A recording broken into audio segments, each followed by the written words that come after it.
Many years ago, in the quiet Yoruba village of Ayetoro, life moved at the rhythm of the talking drum. It was a place where everyone knew one another, where children were raised not just by their parents, but by the whole community. If a child erred, an elder could correct them, and no one would question it. Families shared what they had, and people carried one another's burdens. In that close-knit community lived Enkay, a beautiful young woman with kind eyes and the laughter of a river. She was married to Femi, a hard-working farmer with a heart as soft as yam porridge. Their marriage was blessed after years of prayers when Enkay finally gave birth to a bouncing baby boy.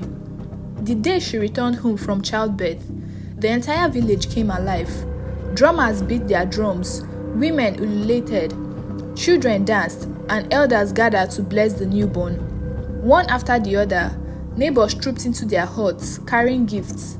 Wrappers that had been worn but still good, tiny baby clothes their children had outgrown, yam, beans, baskets of maize, bottles of palm oil, and even little coins. "Welcome back, oh," they chorused, congratulating Enkay. She smiled, though still weak from labor, grateful for the love surrounding her. Among the well-wishers was her neighbor Ayomide, an unmarried woman in her early 40s. She had lived in the village all her life and was known for her sharp tongue and restless eyes. Though she greeted Enkay warmly and even brought a steaming bowl of pepper soup, her heart was far from pure. For years, Ayomide had battled with insecurity. In a society where a woman's worth was often measured by marriage and children, she felt left behind. Younger women married before her, bore children, and built homes while she remained alone. Her bitterness deepened when Femi, the very man she once dreamt would ask her hand in marriage, chose Enkay instead. She carried her bowl of pepper soup into Enkay's hut, smiling slyly. Unknown to anyone, she had laced it with poison. "Eat it while it is hot," she said with a forced sweetness. Enkay thanked her sincerely, but after all the visits, songs, and greetings, she was drained. Her body yearned for rest. She placed the bowl aside, intending to eat it later. Sleep carried her away. By morning, when she woke up, the soup was spoiled, the smell sour. Her heart sank. She had been looking forward to it. She had no choice but to throw it away. Ayomide watched from her compound, her heart pounding. When days passed and Enkay remained healthy, Ayomide wondered in frustration. "Have all my efforts failed?" she muttered. Ayomide was not ready to give up. She tried again and again, cloaking her hatred in the garment of friendship. Once, she mixed powdered charms into a calabash of pap, and she offered it to Enkay. Another time, she buried strange objects at Enkay's doorstep, whispering incantations in the dead of the night. But none of her attempts bore fruit. Enkay thrived, her baby grew stronger, and her home glowed with peace. Enkay herself was oblivious. She treated Ayomide with kindness, even confiding in her sometimes, not knowing the venom hidden behind her neighbor's smile. But Ayomide's envy only worsened. Each time she saw Femi gazing at his wife lovingly or carrying little Tunji on his shoulders, her heart burned like fire. Years rolled by, and Tunji grew from an infant into a lively boy, strong and playful. He was the type who filled the compound with laughter, running through the village paths barefoot, playing ayo with his friends, chasing goats and rolling old tires. One Sunday afternoon, he was running with his other friends when he stumbled and fell. Dust covered his body, but before he could rise, Ayomide appeared from nowhere. She descended on him with a cane, flogging him mercilessly.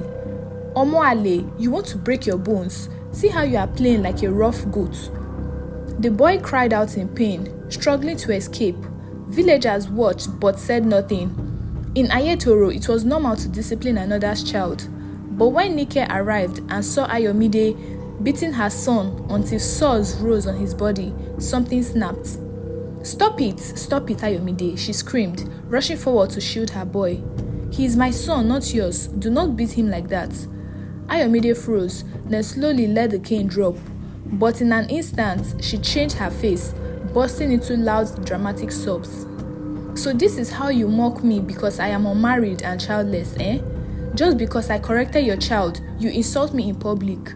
Nike was stunned. "What? I never mocked you."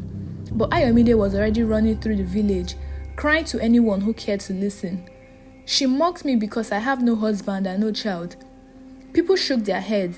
Some believed her, others doubted. But sympathy led towards Ayomide. They began to whisper that Nike had grown proud since having her son. Nike wept in silence, hurt that her kindness was being twisted. Time passed. Tunji grew into a strong teenager, tall like his father, hardworking in the farm and always helping his mother. He was his parents' pride, their only child, their joy. But Ayomide's bitterness never left. By then, she had become a shadow of herself. Unmarried, lonely, her face hardened with envy. One fateful afternoon, Nike told Tunji, "My son, I am going to the market. Fetch firewood before I return so we can cook this evening." "Yes, ma," Tunji replied. He went into the forest, gathered wood until sweat drenched him. By the time he returned, he was exhausted and hungry. Ayomide, sitting outside her hut, watched him, her lips curled into a smile. "My son," she called sweetly, "I just finished pounding fufu and making egusi soup. You look tired, come and eat." Tunji hesitated, but hunger gnawed at his belly. "Thank you, ma, I will not mind." Inside her hut, the food steamed invitingly. He devoured it with relish, but within minutes, his eyes grew heavy, his body limp. Before he could call for help, darkness swallowed him. Nike returned from the market, cooked and waited. Evening came and she grew worried. Where is Tunji? If he had gone to visit his friends, he should have returned by now. Night fell and her heart pounded with fear. She and Femi searched the forest, the river bank, the village square, even went to the homes of his friends. But there was no trace of him. No one had seen him all through the day. Meanwhile, in Ayomide's hut, a strange bottle glowed faintly. Inside it, Tunji's spirit screamed. To him, it felt like being trapped in another world. A dark forest at night, filled with terrifying shadows.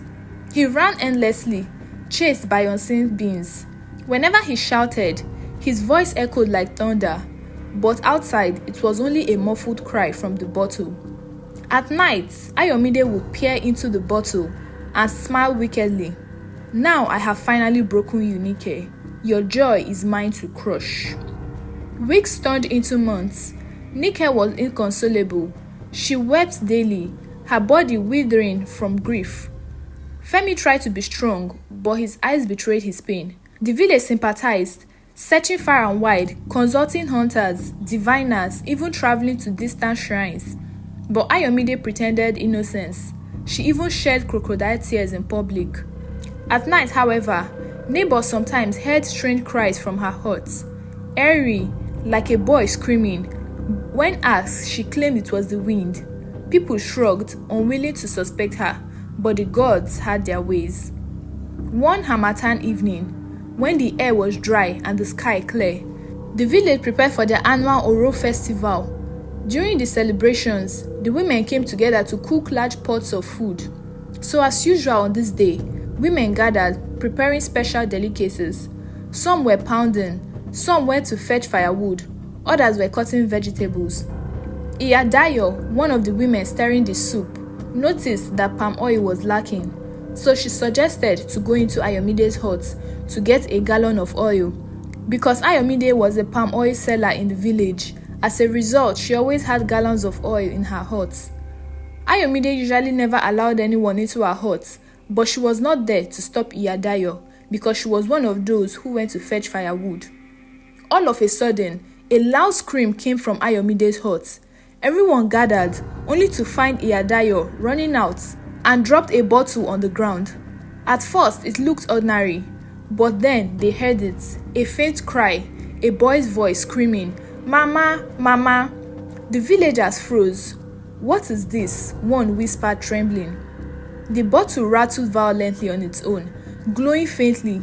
"This is Nike's son, who was said to have been eaten by a wild animal in the forest," a man in the crowd said. The villagers screamed abomination. Some spat on the ground in disbelief. By this time, Ayomide had been pushed forward to explain such mystery. Then, before everyone's eyes, the curse was broken and the bottle shook, cracked and burst open with a blinding light. Out stumbled Tunji, weak but alive. Gasps filled the air. Women wailed in disbelief. Men shouted praise to the gods. Nike collapsed, clutching her son in tears. Ayomide was trembling. She could no longer hide. In the presence of the village head and the entire village, she confessed bitterly. Yes, I hated Nike because she took what was mine. Femi was supposed to be mine. We were close once. I thought he would marry me, but he chose her. She has what I always wanted: husband, child, joy. I swore she would never know peace. The crowd roared with anger. Women spat on the ground. Men cursed her name. The village head shook his head gravely. You have done abomination. You caged an innocent soul. You brought darkness upon this village. The gods will judge you. Suddenly, Ayomide screamed, clutching her head. Her eyes rolled wildly. She tore her wrapper and staggered into the bush, wailing like a mad woman. From that day, she roamed the village like a lost sheep, hair unkept, speaking nonsense, feared by children. Nike, though still shaking, held her son close. Gratitude filled her heart. Her family had been restored. Life slowly returned to normal. Tunji regained his strength, growing into a man of courage. Nike and Femi found joy again, though scars of the past lingered. The villagers learned that envy was a disease worse than leprosy. They spoke of Ayomide's fate for generations, teaching their children that bitterness leads only to destruction. And so, in Ayetoro, the drums beat once again, but behind every rhythm lay the memory of the boy who was trapped in a bottle and the woman who let envy consume her soul. Moral lesson: we should remember that jealousy blinds the heart. Instead of inviting good fortunes in her own life, Ayomide focused on destroying Nike's world. Also, not everyone that smiles with you is genuinely happy for you, so you must be prayerful, watchful, and careful with friendships. I hope you enjoyed watching this video. Please don't forget to give it a big thumbs up, comment, subscribe, and turn on your post notification to get notified when next I post a new video. Bye!